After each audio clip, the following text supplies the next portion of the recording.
s'est bien amusé l'autre fois avec les pare-chocs de la 8. C'était sympa. On va faire un truc un peu différent aujourd'hui.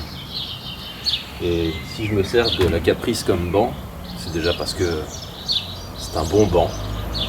Je me disais que c'était intéressant de vous montrer la différence entre le V8 Chevrolet et le V8 Audi sur un sujet en particulier, la distribution. Voilà, c'est la distribution de la Chevrolet. Et voilà la distribution de l'Audi. On sait d'avance qu'on va bien rigoler.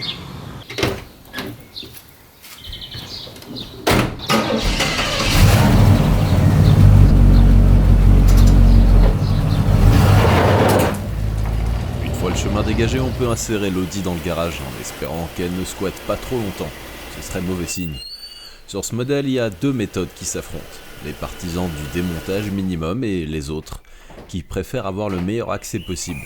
Je fais partie de la deuxième catégorie. Donc je vais déposer la face avant, intégralement.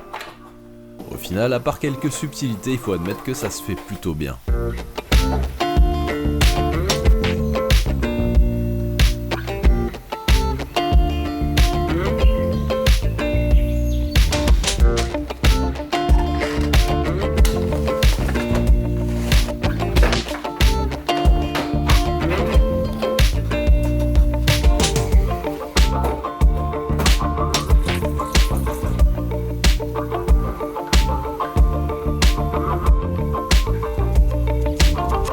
Voilà, la voie est libre.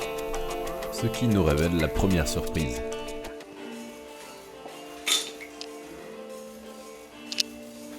Il s'est passé quelque chose par là. Pas tout à fait normal. J'espère qu'il y a moyen de le refaire à gauche. Parce que là, on est dans l'amortisseur de vibration. La réponse est oui, il y a de l'amplitude, donc a priori on devrait s'en sortir. On peut donc poursuivre le démontage, l'esprit léger.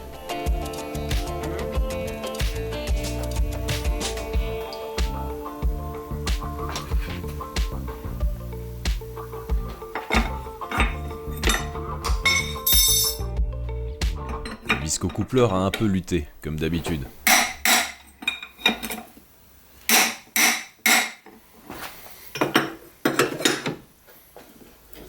Vache!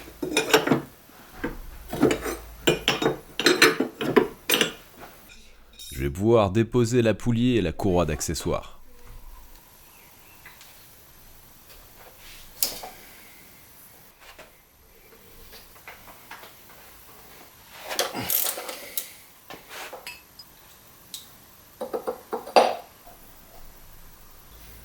J'ai déposé également le support et son roulement pour le visco, ce qui n'est pas utile, mais bon.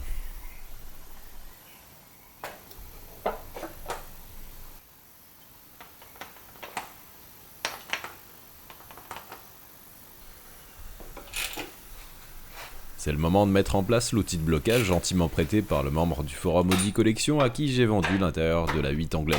Merci à lui.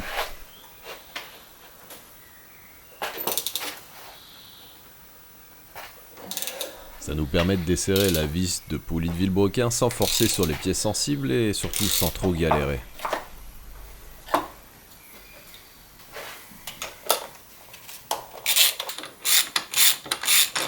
Je remplace directement le thermostat avant d'oublier.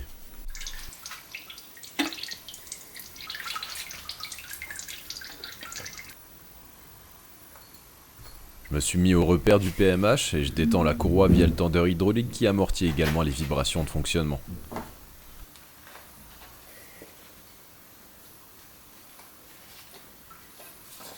La courroie, dont je ne connais pas l'âge, peut prendre sa retraite.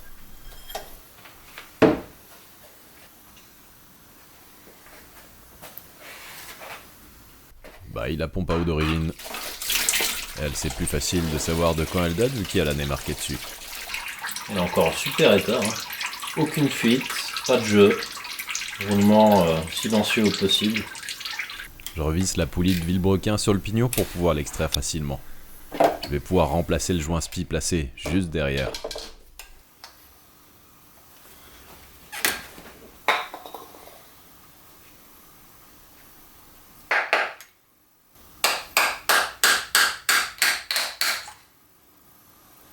Je le remets en place et je vais pouvoir contrôler qu'on est toujours au PMH. Et je vais ensuite insérer les outils de calage des arbres à cam via l'arrière des culasses.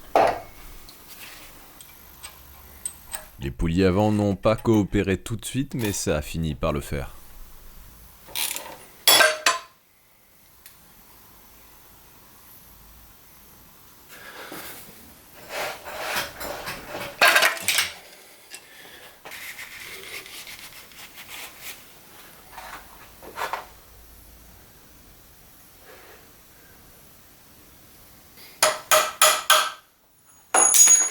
Une fois les joints spi remplacés, je replace les poulies sans les bloquer. Ce sera à faire quand j'aurai remis la courroie en place.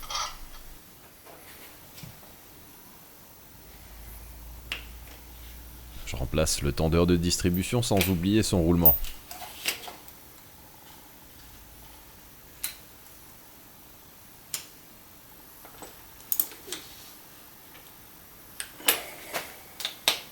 Mais avant de reposer tout ça, c'est une bonne idée de nettoyer tout le cambouis accumulé, je pense.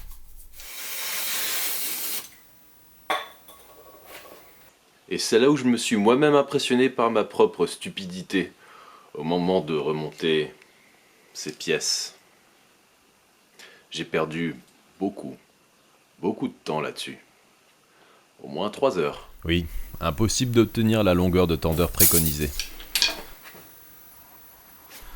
Et après quelques heures d'essais de montage et de méthode de pose de courroie, j'ai fini par me rappeler le petit coup de pied donné à l'assemblage du tendeur posé au sol. Et le fait que j'ai déposé la courroie avant de virer le tendeur.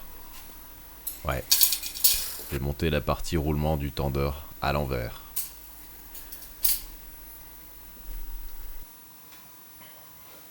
Ah bah oui, une fois dans le bon sens, ça va nettement mieux. La longueur du tendeur est dans les normes. Je peux finir de remonter, déposer les outils de blocage, et après quelques tours à la main, tenter au démarreur.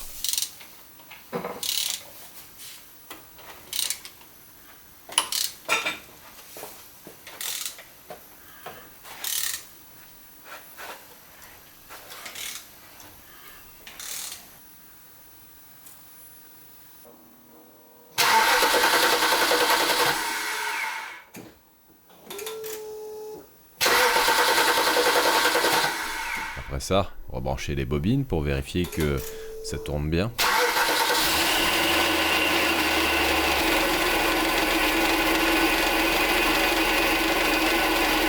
Hormis le bruit envahissant de l'admission, ça semble être bon. Je peux passer au remplacement des joints de couvre-culasse, qui suintent pas mal.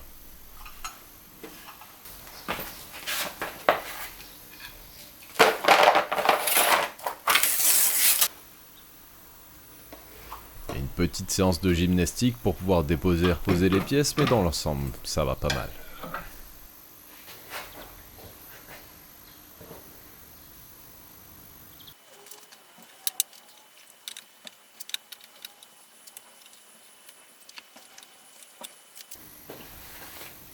Puisque la distribution est terminée et contrôlée, après avoir réassemblé la face avant, je peux enfin monter le pare-choc.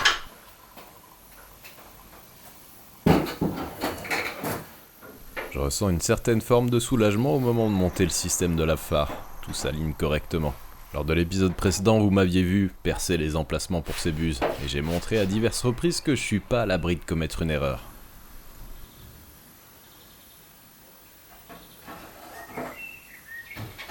Voilà un mec qui a absolument pas la pression de faire une énorme rayure sur la peinture toute neuve.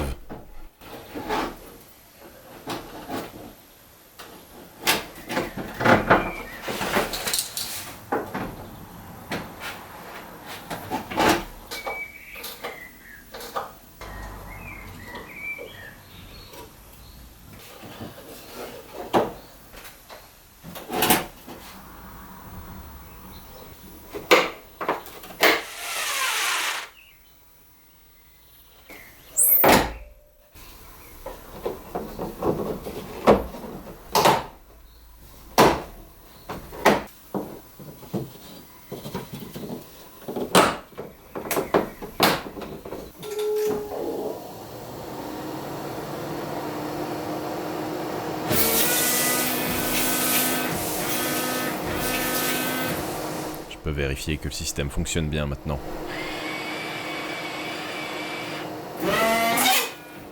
J'aurais juste à régler la trajectoire du jet, côté droit, ou alors on peut considérer que j'ai la première A8 avec système auto-wash. La classe.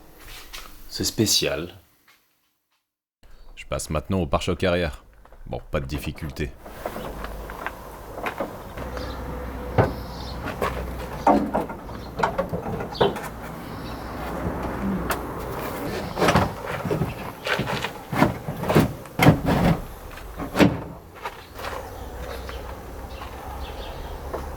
Et clairement, ça change radicalement l'aspect général de la voiture, de ne plus avoir des trous béants dans les pare-chocs. On a gagné un shooting avec celle qui a fini par devenir la mascotte de la chaîne, la DB7. On peut dire qu'elles n'ont pas grand chose en commun, mais malgré tout, je trouve qu'il y a une certaine cohérence à les retrouver garées l'une à côté de l'autre. Une sorte de classe aristocratique en commun, peut-être. Le vieux pare-choc explosé se retrouve sur la 8 anglaise. Ça fait un peu moins épave comme ça. D'ailleurs, puisqu'on est là, je vais continuer à démonter de la pièce, mais on va passer à du lourd par rapport à la dernière fois. Pour ça, j'ai besoin d'avancer un peu la voiture.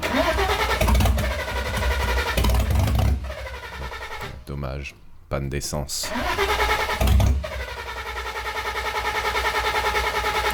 C'est donc à la sueur de mon front que je lui fais parcourir les quelques centimètres qui me manquent.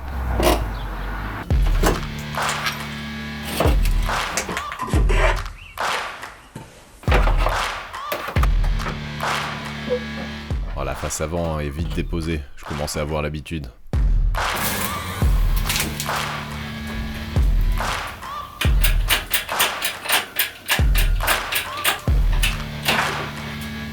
Pas de grosses difficultés pour la suite. Déposer l'ensemble moteur-boîte est assez facile là-dessus. Ça a beau être tout en alu par contre, ça pèse pas 100 kg non plus. Hein.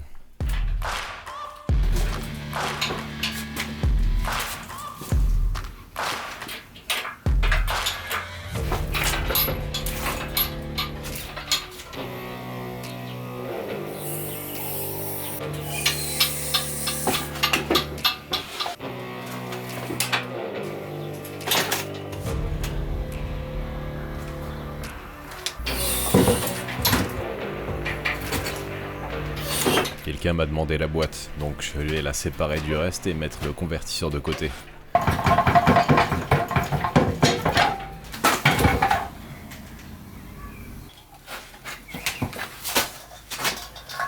Et avec le différentiel intégré, je crois que c'est la boîte automatique la plus lourde que j'ai eu l'occasion de porter.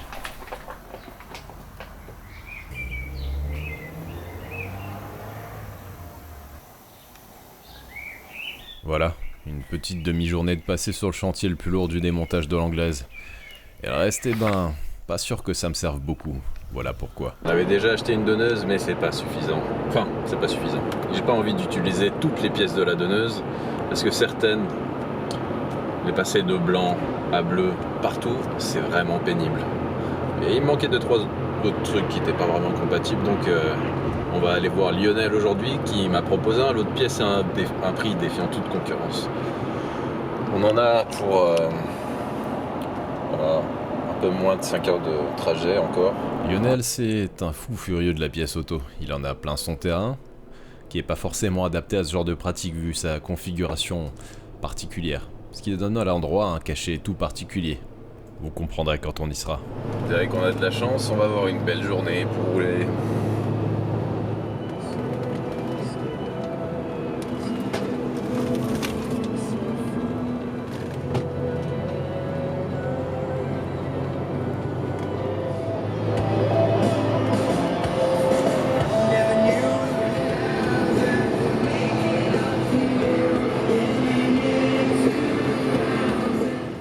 Finalement, c'est bien que j'ai été ici en ML parce que le navigateur s'est dit que une petite balade champêtre s'imposait. Bon, pourquoi pas. Ouais. J'arrive enfin sur place et je suis pas déçu du troupeau sur les lieux. J'ai une petite liste de pièces et accessoires à trouver parmi ces donneuses. Alors, j'ai vu une XJR en arrivant plus bas. Qu'est-ce qu'il y a comme modèle remarquable? C'est quoi? C'est une S6 ça? Non, c'est une RS6. C'est une RS6, ok. Un peu malade, mais faut que je refasse un bon... Donc dans cette génération, c'est le V8 biturbo? Ouais. Bah, sur le groupe, il y a quelqu'un qui en a une, enfin celui qui m'a vendu la Ouais, je sais. Sniper, là, Corentin. Qui a 430 000 ou je sais plus quoi. Ouais, elle a un paquet de bornes aussi. Là, celle-là, 309 000. Et donc t'essayes de la laisser en état de rouler vaguement. Bah, ces dernières années, ouais, c'est un peu ça en fait. Ouais. Ces dernières années, c'est un peu ça. Là, j'ai grosso modo un bon billet de 3000 à mettre dedans, ne serait-ce qu'en pièces. Ouais. Et puis ce qui fait que j'ai surtout arrêté de rouler avec, c'est que j'ai des rongeurs qui m'ont bouffé le faisceau un peu partout. Ouais, là, ça va être compliqué tout de suite. Et il faudrait que j'aille voir dans un garage un peu plus loin. Ouais. Tu t'étais acheté quelques XJ aussi? Ouais, ça fait une paire d'années que j'y traîne, celle-là. Ouais. Une paire d'années.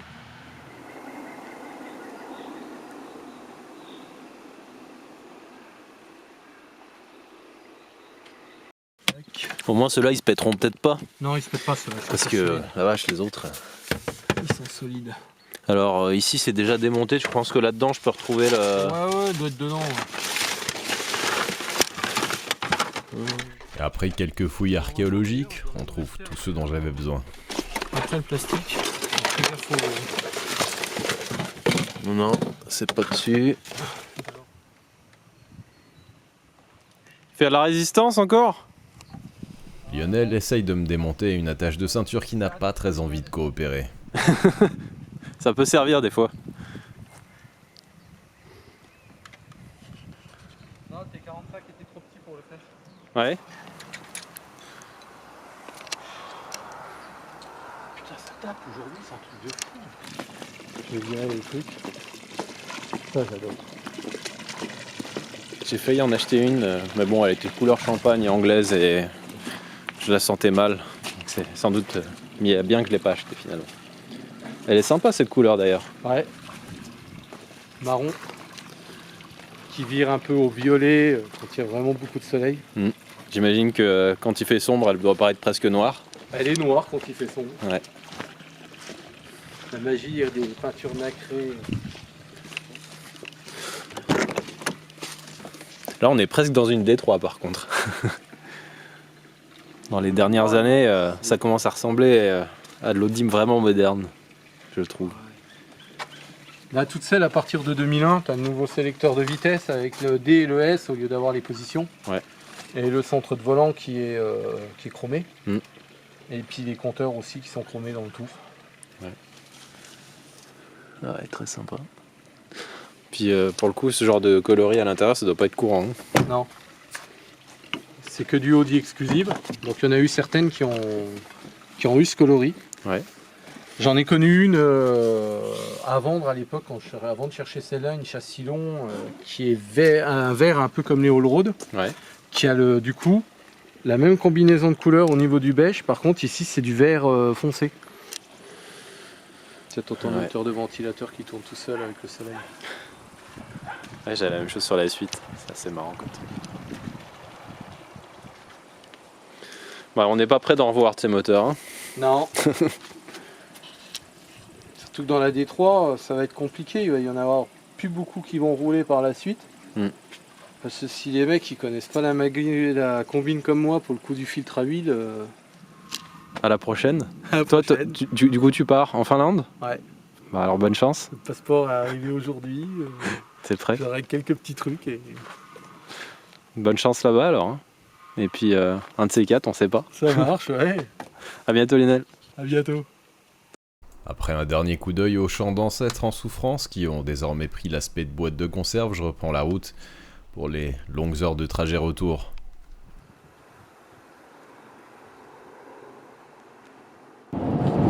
Elle était longue cette journée. Allez, il me reste encore un peu moins d'une heure.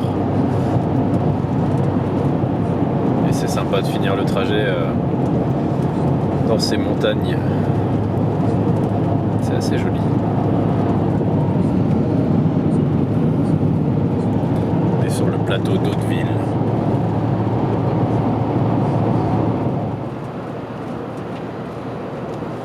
Ce bon vieux ML 320 a toujours la santé. Je peux toujours compter sur lui et ça, c'est appréciable.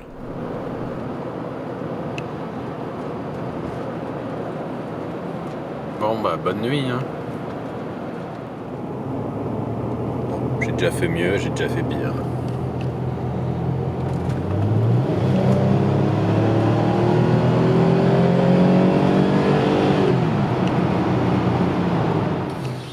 Alors voyons voir ce qu'on a ramené de notre périple, à part de la boue.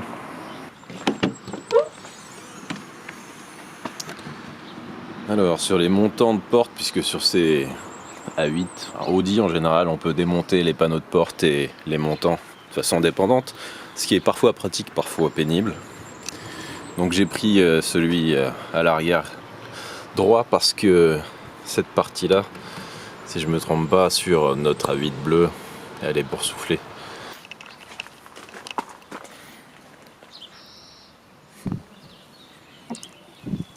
Voilà. Je sais pas si on voit là, ici.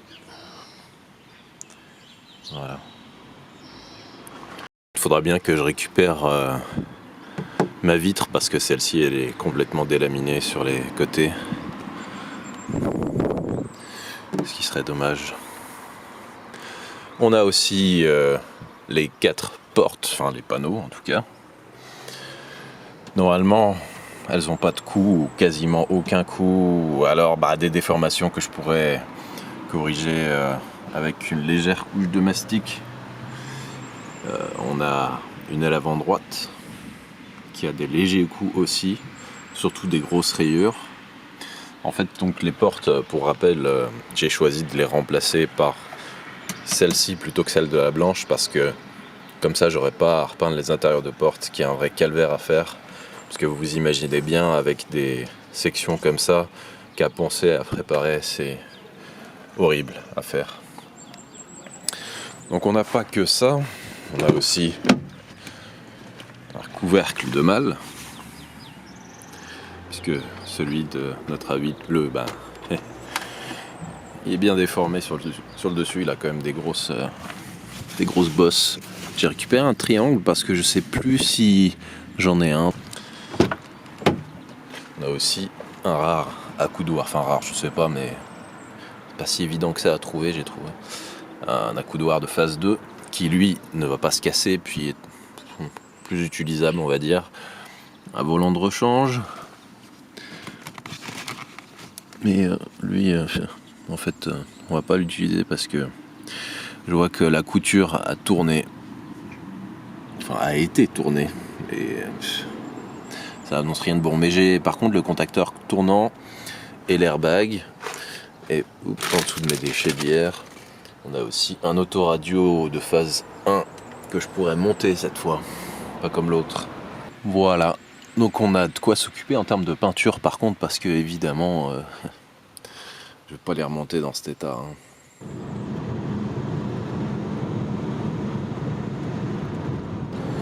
Donc voilà, sur cette même route pour rejoindre Yann qui nous prête encore une fois son pont. Je compte beaucoup sur lui en ce moment. Puisque après tout ce qu'on a fait sur la voiture, maintenant je vais changer tous les fluides boîte moteur et liquide de refroidissement, puisque je me suis aperçu que la sonde qui contrôle le déclenchement du ventilateur auxiliaire est HS, donc en fait le ventilo il tourne en continu en vitesse 1.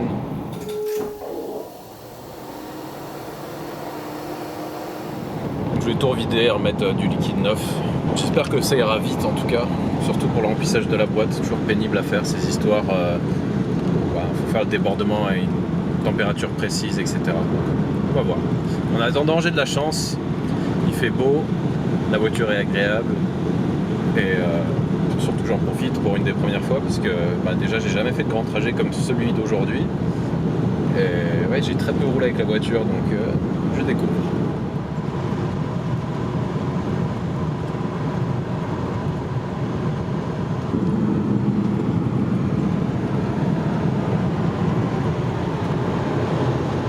Par quelle magie il arrive à savoir que j'arrive alors que je l'ai pas encore appelé. Quel beau timing. Bon, si Racing Club fait faillite dans quelques temps, ce sera probablement de ma faute.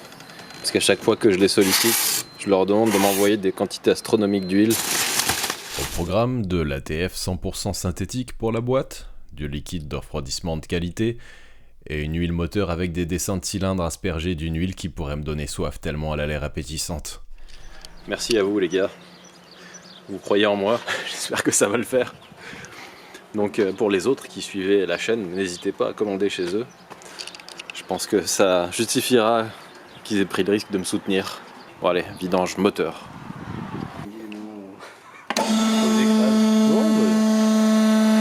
Aucun moment. Aucun. J'aime pas du tout l'originalité de ce montage pour le filtre à huile. J'ai trouvé ça très pénible et en plus, j'ai eu un peu honte parce que j'ai galéré pendant 10 minutes à l'enlever et Yann, il est arrivé, il m'a dit regarde, c'est comme ça qu'on fait. Et j'ai trouvé ça un peu énervant. Tu referas plus ça s'il te plaît. Ou alors sinon oui, le manchon, t'as sûrement la place de le mettre en arrière là. Mais oui, il faut déjà enlever celui-là et peut-être que celui-ci, il n'y a pas besoin de l'enlever. Je pense. On va déjà... Ouais, avant de la vidanger, on va déjà essayer d'enlever ça quoi. Je sais qu'il y en a qui arrivent à enlever ça sans toucher à l'échappement, mais... Ah ouais. Alors, si ça se passe aussi bien que l'autre côté.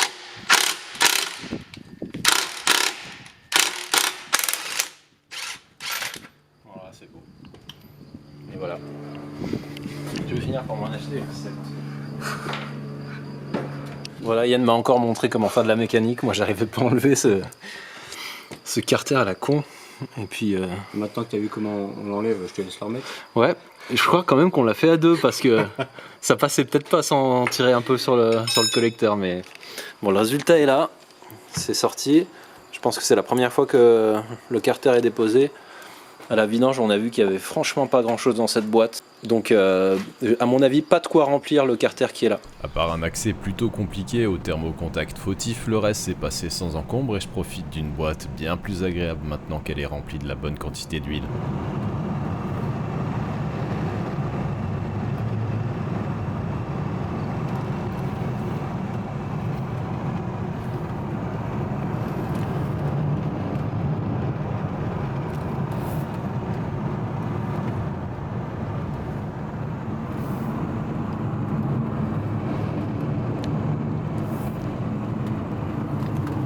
Cette A8 est franchement ferme, mais en contrepartie, il faut admettre que son comportement dans le signaux est plutôt surprenant, dans le bon sens.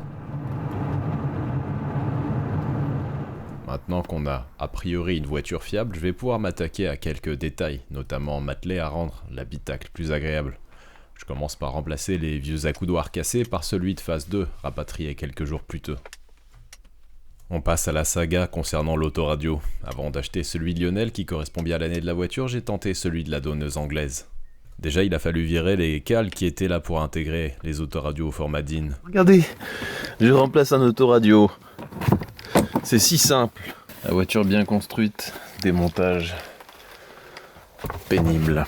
Pour enlever les bus de ventilation au centre, il faut utiliser des outils démoniaques. Fabriqués à partir de ce qui traîne.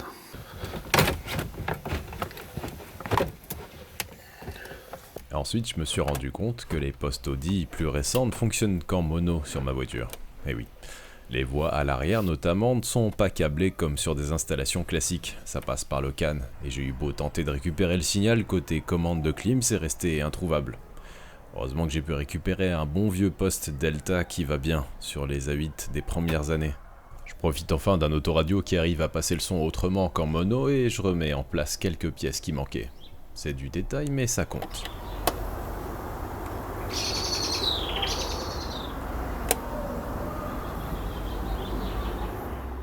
L'intérieur mérite maintenant un bon coup de propre. On voit que le cuir est bien brillant, ce qui indique qu'il est sale et bien gras.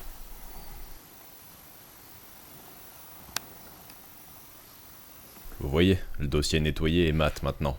C'est propre. Bon, même après ce nettoyage intégral, le siège conducteur gagnerait quand même à bénéficier d'un passage de teinte à certains endroits. Le reste de l'habitacle a également droit à un traitement de faveur.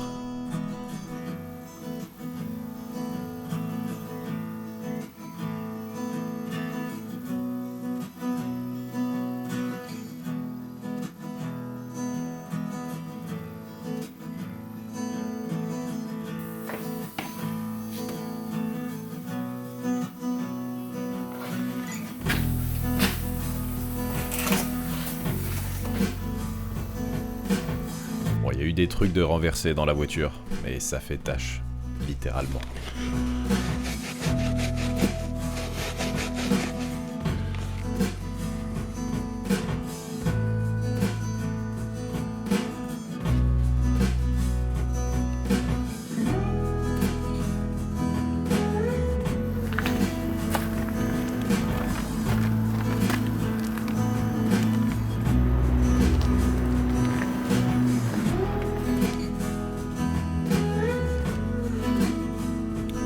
Voilà, c'est propre, mais c'est pas encore fini. La console centrale va y passer, et le siège passager aussi.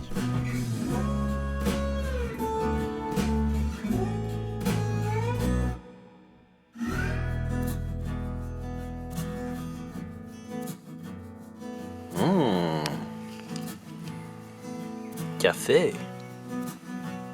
Et voilà, ça sent le neuf là-dedans.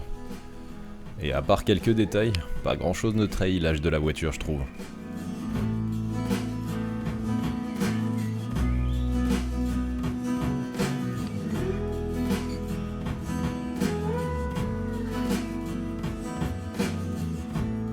Petit coup de propre dans le coffre également, avec notamment la remise en place de quelques caches manquants pour finir.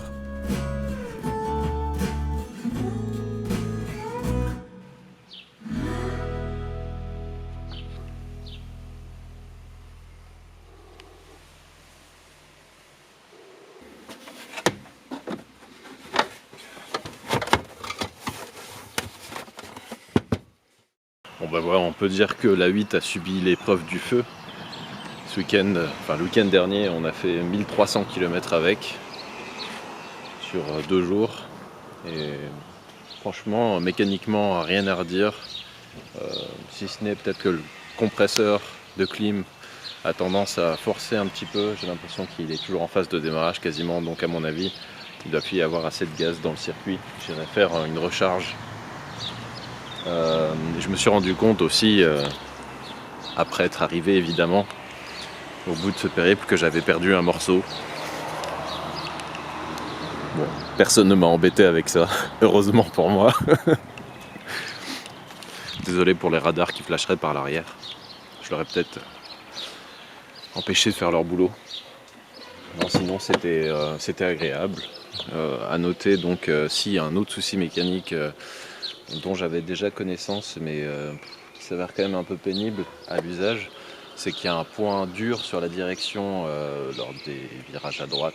Donc il faut des virages assez serrés pour le sentir, parce que c'est pas sur les 20-25 premiers degrés de rotation du volant à partir du point central, le neutre.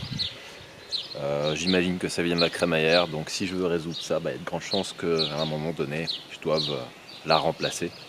Ce qui est évidemment un travail super amusant et dont l'accessibilité est parfaite. Autrement, ça a beau être plus confortable qu'une S8, ça reste confortable, mais c'est quand même très ferme, je trouve. Pour le coup, je trouve qu'ils ont poussé le compromis un peu trop en faveur du comportement routier, parce que certes c'est une voiture assez surprenante à ce niveau, c'est vrai que c'est assez efficace et qu'on peut rouler vite avec dans le sinueux, mais c'est aussi vraiment ferme, je trouve. Donc quand on est sur mauvaise route, par exemple la S-Type R, elle est bien meilleure pour ça, quoi. Insonorisation fantastique, c'est du très bon. Voilà, c'est une voiture agréable, hein. Franchement bien, mais plus adaptée au billard, au trajet autoroutier, impeccable. Consommation, bien, pas mal du tout. À l'aller, on n'a pas rencontré de difficultés ni quoi que ce soit. Je suis arrivé à 10 litres 1 au 100, je crois, en roulant relativement vite. Au retour, ça s'est compliqué. On a eu des bouchons tout le temps. Et là, c'est monté un petit peu, j'étais à 10 litres 9, ce qui reste excellent, je trouve. Surtout que dans les deux cas, on avait pas loin de 50% d'éthanol. J'ai testé, elle a l'air de bien le digérer, ma foi. Donc voilà, un bilan très positif. Elle a pris des bornes du coup. Celle-ci, j'ai presque des remords à lui faire des kilomètres tellement elle en a peu, mais voilà, il faut bien tester la machine. Et puis oui, autre point positif, donc j'ai vérifié les niveaux à l'issue de ce périple et aucune fuite, conso ou quoi que ce soit. Huile, flotte, direction assistée, parfait, aucun suintement, c'est appréciable. Donc voilà, ça veut dire que, hormis 2-3 petites choses encore à régler, il y a toute la partie carrosserie qu'il va falloir finir maintenant, avec un truc en plus, entre guillemets, avec cette pièce qu'on a perdue.